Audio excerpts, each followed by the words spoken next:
జనాభా ప్రాతిపదికన రిజర్వేషన్లు కలిగినటువంటి రెండే రెండు. ఒకటి ట్రైబల్స్, వాళ్ళు 70% అంటే 70% రిజర్వేషన్ ఇవ్వాల్సిందే, 90% అంటే 90% రిజర్వేషన్ ఇవ్వాల్సిందే. ఇవాళ నార్త్ ఈస్టర్న్ స్టేట్స్లో అక్కడ 90% అంటే 90% ఎస్టీ రిజర్వేషన్లు ఉన్నాయి. రాజ్యాంగం కల్పించిన హక్కు అది. ఇవాళ దేశవ్యాప్తంగా ఇవాళ ఏ దళిత బిడ్డలు అయితే ఉన్నారో, షెడ్యూల్ క్యాస్ట్ వాళ్ళు ఎవరైతే ఉన్నారో వాళ్ళు కూడా ఎంత జనాభా ఉంటే అంత రిజర్వేషన్ కల్పించాలి. దానికి ఈ నిబంధన వర్తించదు. కానీ బీసీలకు మాత్రం ఇవాళ ఓబీసీలుగా ఉన్న వాళ్ళకు మాత్రం వాళ్ళ పాపులేషన్ ఎంత ఉందో అంత రిజర్వేషన్ కల్పించేటువంటి రాజ్యాంగ సవరణ లేదు. కాబట్టి ఈరోజు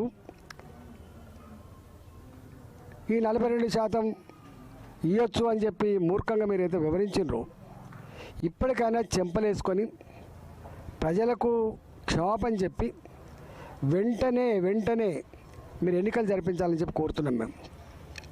మీకు తెలుసు, ఇవాళ ప్రభుత్వం అంటే కేవలం శాసనసభలు పార్లమెంట్లే కాదు. గాంధీ గారు ప్రవచించిండు గ్రామ స్వరాజ్యం అని చెప్పి. గ్రామ స్వరాజ్యం వర్ధిల్లాలంటే గ్రామ సచివాలయం చక్కగా జరగాలి, మండల సచివాలయం చక్కగా జరగాలి, జిల్లా పరిషత్ చక్కగా జరగాలి. మేము ఎమ్మెల్యేలుగా ఫస్ట్ ఉన్నప్పుడు బుడగశోభ గారు జడ్పీటీసీగా ఉండే మాకు జిల్లా పరిషత్ నుంచే నిధులు వచ్చేది. మీ జిల్లా పరిషత్ చైర్మన్లకు అడిగేది మా ఊర్లలో గవి కావాలని చెప్పి.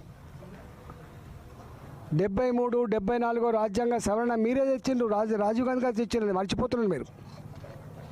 73, 74 రాజ్యాంగ సవరణ తెచ్చింది మీ రాజీవ్ గాంధీ గారు. మరి అలా 2 ఏళ్ళు అవుతుంది. 6 నెలల్లోనే మీరు 42% రిజర్వేషన్ తెచ్చి ఎన్నికలు జరిపిస్తా అని చెప్పింది కదా.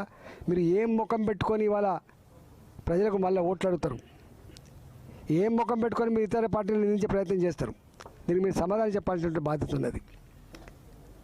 ఎన్నికల్లో హామీ ఇచ్చే ముందు నీకు తెలియాలి కదా. నువ్వు ఎప్పుడైతే ఎన్నికల్లో హామీ ఇస్తున్నావో, నువ్వు హామీ ఇచ్చే నాటికి కేంద్రంలో ఉన్న పార్టీ ప్రభుత్వం ఏదో నీకు అర్థం కావాలి.